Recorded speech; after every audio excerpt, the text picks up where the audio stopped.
After evaluating and helping over a dozen biblically sound Christian YouTube channels over the years, here's 5 big mistakes that we continue to see Christian organizations make on YouTube that is hindering your ability to reach more people with the gospel and biblical truth. The last tip in this video is particularly tough to say, but it's necessary if we truly want to impact the most amount of souls for the kingdom of God. My name is Trevor Sheets, and I'm the founder and owner of On the Mount, a Christian social media growth agency that has helped over a dozen biblically sound Christian organizations explode on social media for several years. Mistake number 1 is only posting live streamed content or not trimming your live streamed content. Live streamed content inherently is less valuable and has less quality than a regular video because when it's live streaming, it just cannot stream at the same level of quality that recorded content can have. And also it includes no edits whatsoever. There's no text popping up on the screen. There's no music. There's no SFX. There's no cutting out of long, repetitive, or just more so boring segments that don't contribute to the video. It makes it so that it's a much less engaging experience for people to watch, so it leads to a lot fewer people actually watching that content. YouTube has a built-in editor that can allow you to trim out different segments of your live streamed content. So if for whatever reason you can't record content and upload it to YouTube and you have to resort to live streaming, at least take the time after it goes live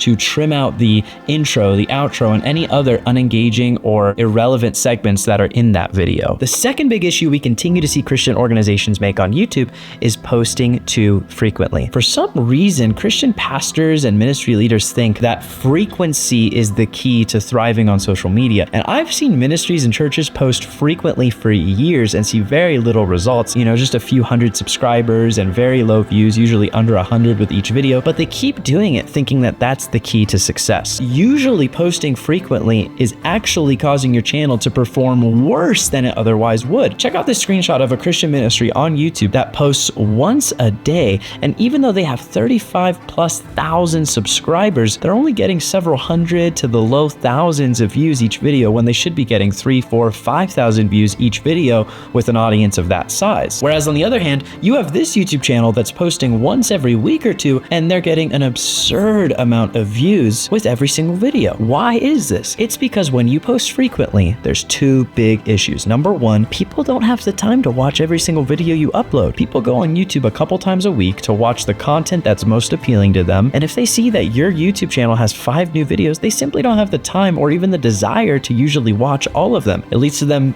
maybe picking one of those 5 videos that's most interesting to them and then just completely skipping out on the other 4 anyways. The second problem is that when you post that frequently, you're unable to put the amount of time investment necessary to make it a high quality and engaging video. You don't work on the title and the thumbnail and the description of the video beforehand, which are all things that we've talked about in previous videos that you're more than welcome to check out on our YouTube channel. So not only do your videos become less quality, but people naturally perceive that your videos will be lower quality too. If they see that you've uploaded 5 videos in the last 5 days, for example, they're going to assume that they're lower quality videos than a YouTube channel that's only uploading once a week, for example. So our recommendation is to post no more than 2 regular videos on YouTube a week, and you will have more time to invest in them, and you'll typically see better results right away. When I started finally taking over more control over Living Water social media, one of the first pieces of advice I gave is, hey, let's try posting 1 video a day instead of 2 videos a day for a month and see what happens. And they said, okay. And even though for a full month we posted half of the videos that we normally did, our overall views for our whole channel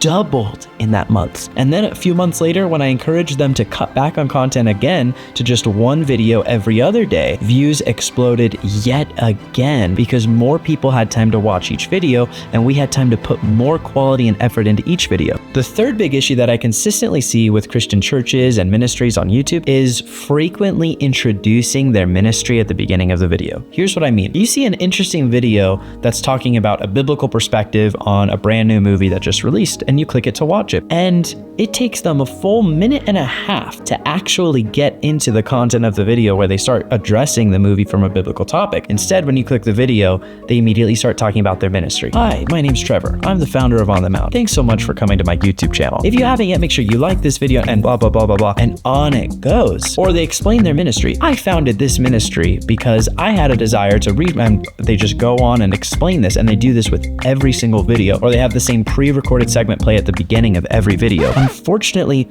most people aren't on your video to hear more about your ministry. They want to hear about the topic that you made your video on. They want the meat of the video as soon as possible. If you give that to them, not only will they stay and watch your video longer, but they're more likely to then watch more of your ministry's videos and get a good understanding of what your ministry or your church is all about. And they're more likely to become subscribers and future supporters of your Christian organization if you actually have the discipline to withhold using that valuable time to explain to people what your ministry is about. Instead, you can just include a brief summary in the description of each video of what your ministry or church is all about. The fourth mistake I see is that churches and Christian ministries often use series names in the titles. The reason why it's not helpful is because it doesn't mean anything to most Christians. You want to communicate the title and the thumbnail of the video in a way that any Christian can immediately understand and resonate with and be intrigued by. And when you use a series name, because maybe that's what you were used to with sermons or other video productions you may have done outside of social media, you're trying to establish this brand or credibility, but it actually doesn't work on YouTube. People just want to see engaging videos. That's why they go on YouTube. So ditch the series for YouTube, use them in your sermons and in other production, but don't use it on YouTube or else your performance will actually decrease as a result of it. The fifth and final tip, and this one can be really tough to come to terms with, but another big issue that I continue to see with Christian organizations on YouTube is they continue to post videos that just aren't getting anywhere near as much views as the other videos just because it's near and dear to their heart. While it's so essential to make sure we aren't compromising biblical truth for the sake of reaching more people on YouTube, we also need to be willing to let go of the formats that aren't working and aren't as interesting to people and focus on what is working and double down on it. Because if you see higher views, it shows you that that's what Christians actually are interested in seeing. So either completely ditch the old format or figure out a way to change the way that you're presenting the information so that it's more interesting to people. But you've got to be willing to let go of what's not working, or else your YouTube channel simply won't be able to grow because people won't want to subscribe to your channel because you keep posting videos that aren't interesting to most Christians. It's a good thing if you're avoiding these 5 mistakes after watching this video, but what's arguably even more important is knowing what you should be doing on YouTube, which this video right here explains in great detail. But if you've already seen this video, then you can move on to the little understood and controversial topic of monetization on YouTube, making money with your channel, and if that's something your Christian organization should do or not. So click here if you want to see that video.